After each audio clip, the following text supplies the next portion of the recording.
چھوٹے جو بچے ہوتے ہیں وہ ماں باپ چاہتے ہیں کہ ان کو نعت رسول مقبول صلی اللہ علیہ وسلم ان کو اس طرف لگایا جائے.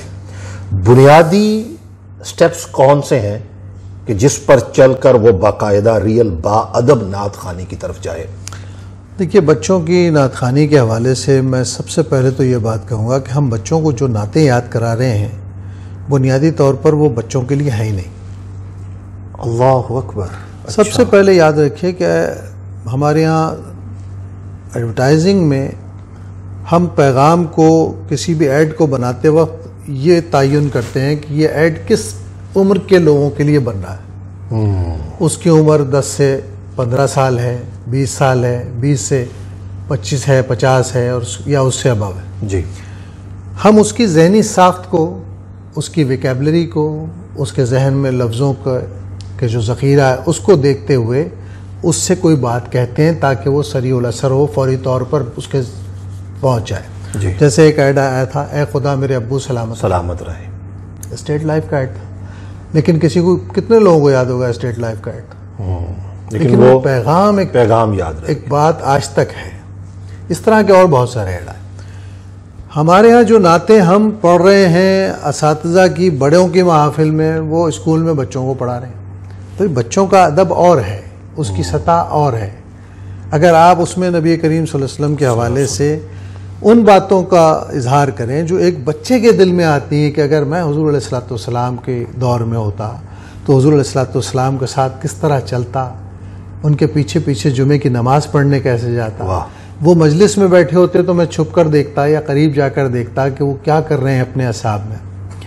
آپ کسی کو پیغام دے رہے ہیں تو اس کی سطح تو دیں نا. آپ اسے اساتذہ کا کلام، یہ فلاں صاحب کا ہے، یہ فلاں صاحب کا ہے، یہ چھوٹے صاحب کا ہے، یہ بڑے صاحب کا ہے، آپ اسے لاد رہے ہیں. وہ رٹا ہوا تو ہوتا ہے، اس کے نہ اس ذہن میں وہ بات بیٹھ رہی ہے، نہ اس کا شعور اس کے ساتھ چل رہا ہے، نہ اس کو اس کی فکر کا اندازہ ہے کہ وہ کیا پڑھ رہا ہے. وہ صرف ترنم کی وجہ سے پڑھ رہا ہے اور جبر ہے اس پر ایک ماشاء. تو ایسا جبر بہت زیادہ دیر نہیں چلتا. ہمیں بچوں کی ذہن سازی کرنی ہے، ان کے دل میں عشق نبی کریم صلی اللہ علیہ وسلم کو راسخ کرنا ہے. تو ہمیں سیرت کے پیغام کو، نعت کے پیغام کو ان کے لب و لہجے میں، ان کی ذہنی سطح کے مطابق دینا پڑے گا. اور اگر ایسا کرنے میں ہم ناکام ہیں تو یہ ہماری ناکامی ہے، ہمارے بچوں کا کوئی قصور نہیں. ہمارے ہاں بہت سارے مترنم شعراء نے اس بات کا خیال رکھا ہے کہ ہم آسان الفاظ اور آسان بحروں کا استعمال کریں تاکہ لوگ چیزیں لہن میں لائی جا سکیں. یہ ضروری نہیں کہ ہمارا کلام بھی بچوں کو اسی طرح رٹا. سادہ کلام بچوں کے لیے ضروری ہے. وہ الفاظ جس کے معنی بچوں کے ذہن میں فوراً روشن ہو سکتے ہیں، جو ان کے گھر کے روزمرہ بول چال میں آتے ہیں، ان کو استعمال کیا جائے. ہمارے یہاں بہت سارے شعراء ایسے ہیں جنہوں نے بچوں کا ادب تخلیق کیا ہے.